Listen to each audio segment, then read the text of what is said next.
Hello amazing families, welcome back to our channel. My name is Esther and this is Q-Est Fashion Hub.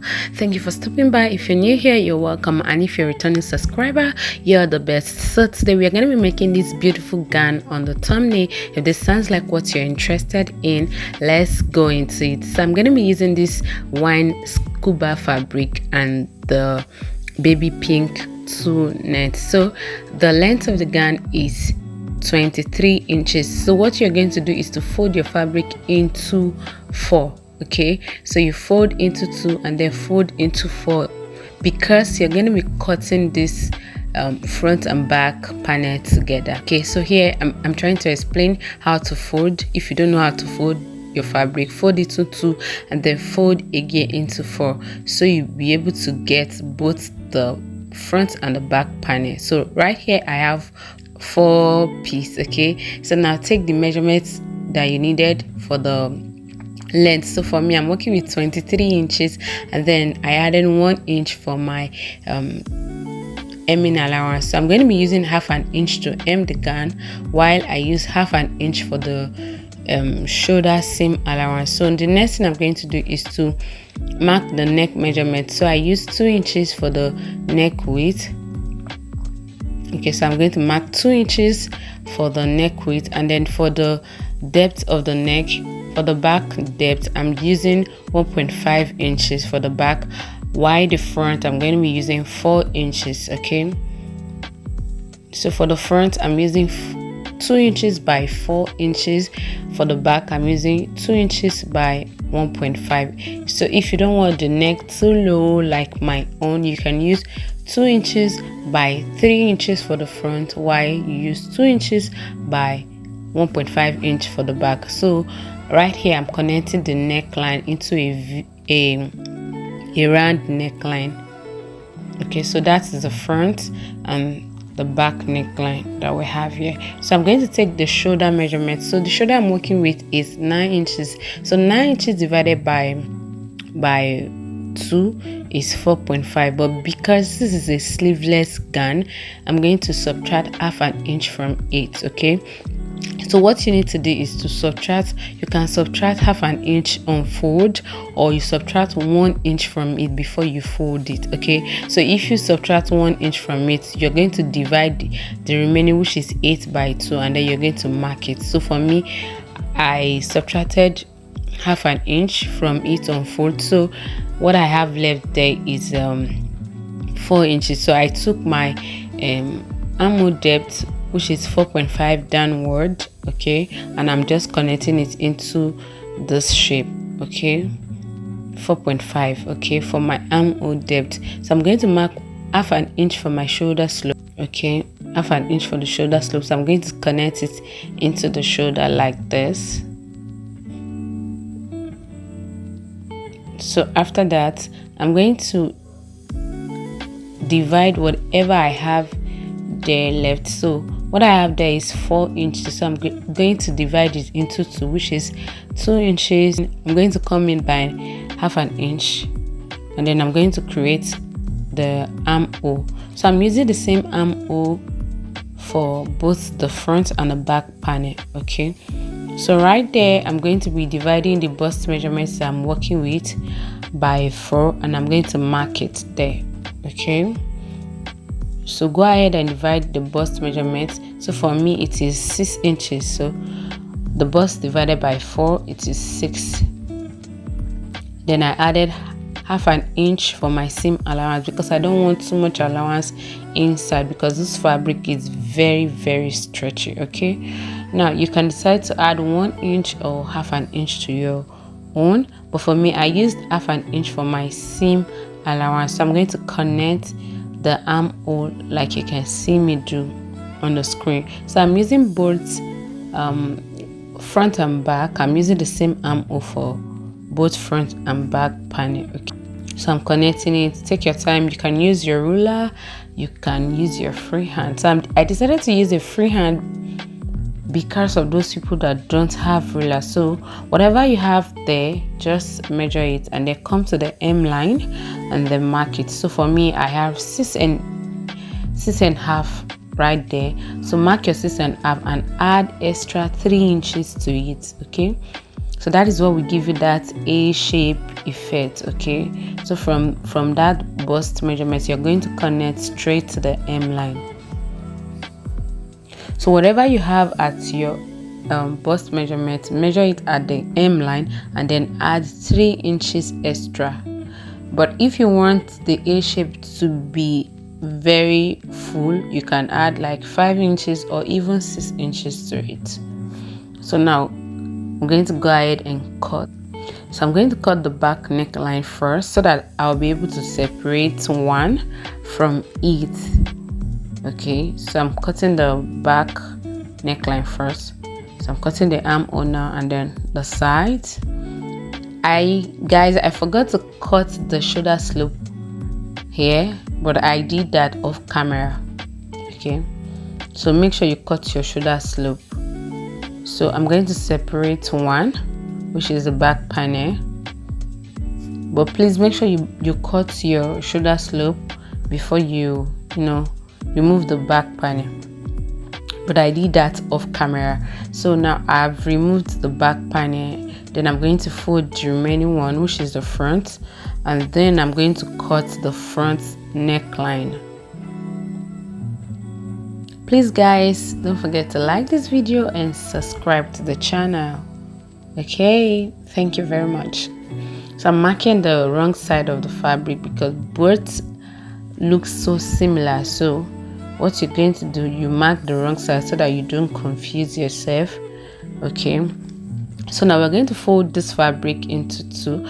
I decided to do a design in front, so at this point you can decide the type of design you want to make, the shape, how you want it to be. So I'm marking the midpoint of this front panel, so I'm going to open it up like this, and then I'm going to get my ruler and then mark 4 inches away from the neckline. Okay, 4 inches. So I took 4 inches from the neckline, and then from there I'm going to go ahead and mark a straight line at the middle to connect those points together, just to have a straight line at the middle. And then I'm going to now create this triangle shape from that 4 inches. I'm creating this triangle shape from the 4 inches. Okay, sorry guys, I didn't know that part was not showing. So what I'm doing at that point is to measure from the midpoint. I measure 7 inches to my left and 7 inches to my right. So that is where my triangle shape is going to end. Okay, like 7 inches, so that the wideness you're going to get at the middle is going to be equal. So that is what I'm doing at that point. Okay, so once you mark your shape, whichever shape you want to create, you can create a square shape, a circle shape, you can create any alphabet that you want.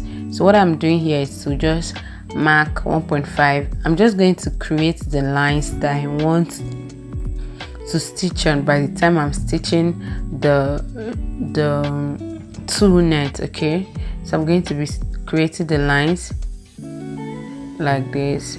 Freehand, you can mark 1 inch interval, you can mark 0.5 inch, depending on the amount of 2 nets that you are working with.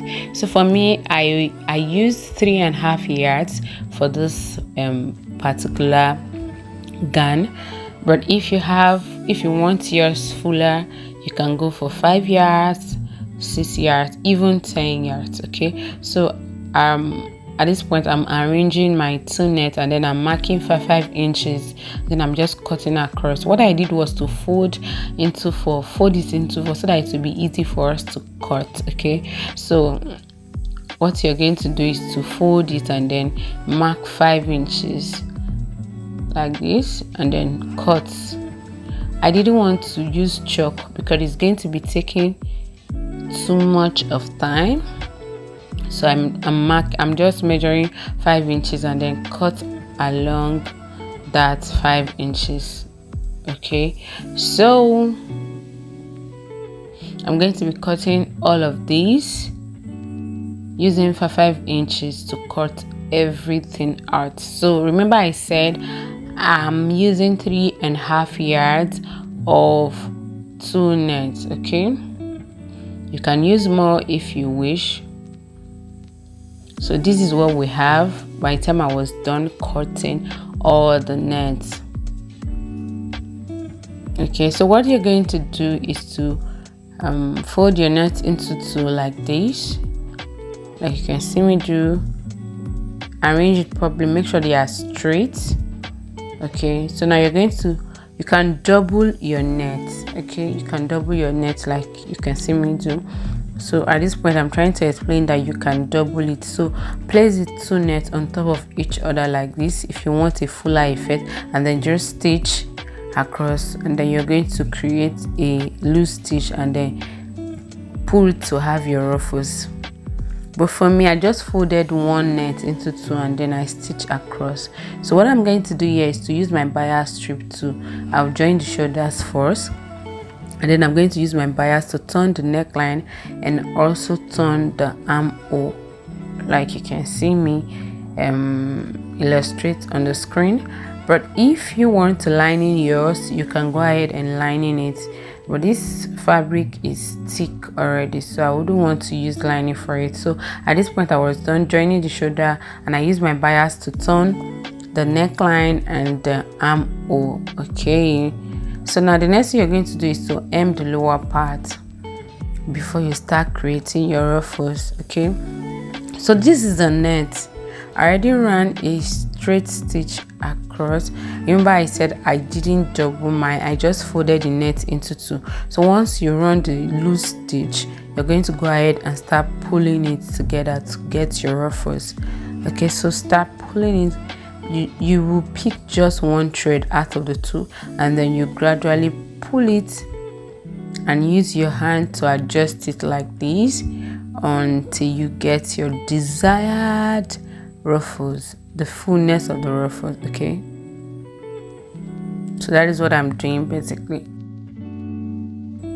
Just take your time, please don't rush. So this is what we're going to have. So I already went ahead to create all of them to gather my nets. Okay, so this is what we have. So once you're done gathering them, you're going to go ahead and you will hem your garn.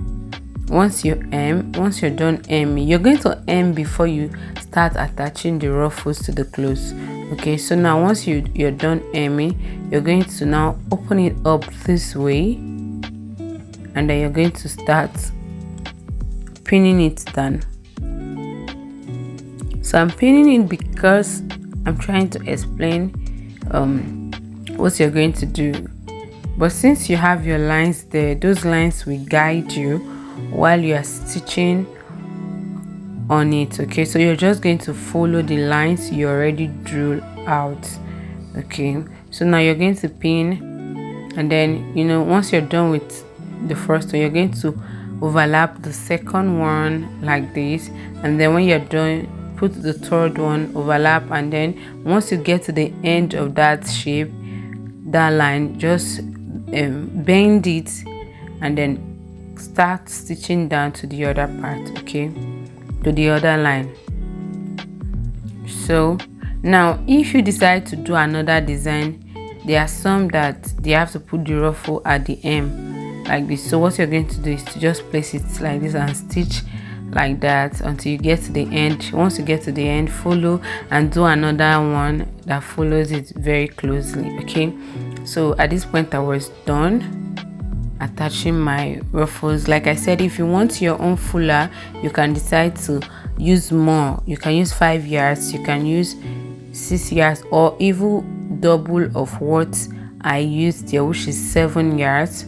So if you use 7 yards, it's going to be fuller than this. Okay, so now I decided to attach this to the armhole. So look for the midpoint of this one, just fold this into 2 and look for the midpoint, and then place the midpoint on the shoulder of this armhole, like the midpoint of the armhole where you join the shoulder, and then you're going to stitch across. After doing that, you're going to close the sides of the cloth and then overlock the inside, which is the side. Okay, So once I was done, this is what I had. You can go ahead and trim your net. If you want it reduced, you can trim it down. Okay, so at this point I was done with it. So if you like this video, subscribe and give this video a thumbs up. My name is Esther and this is Q-Est Fashion Hub. Don't stop learning, keep learning, and I'll see you in the next one. Bye.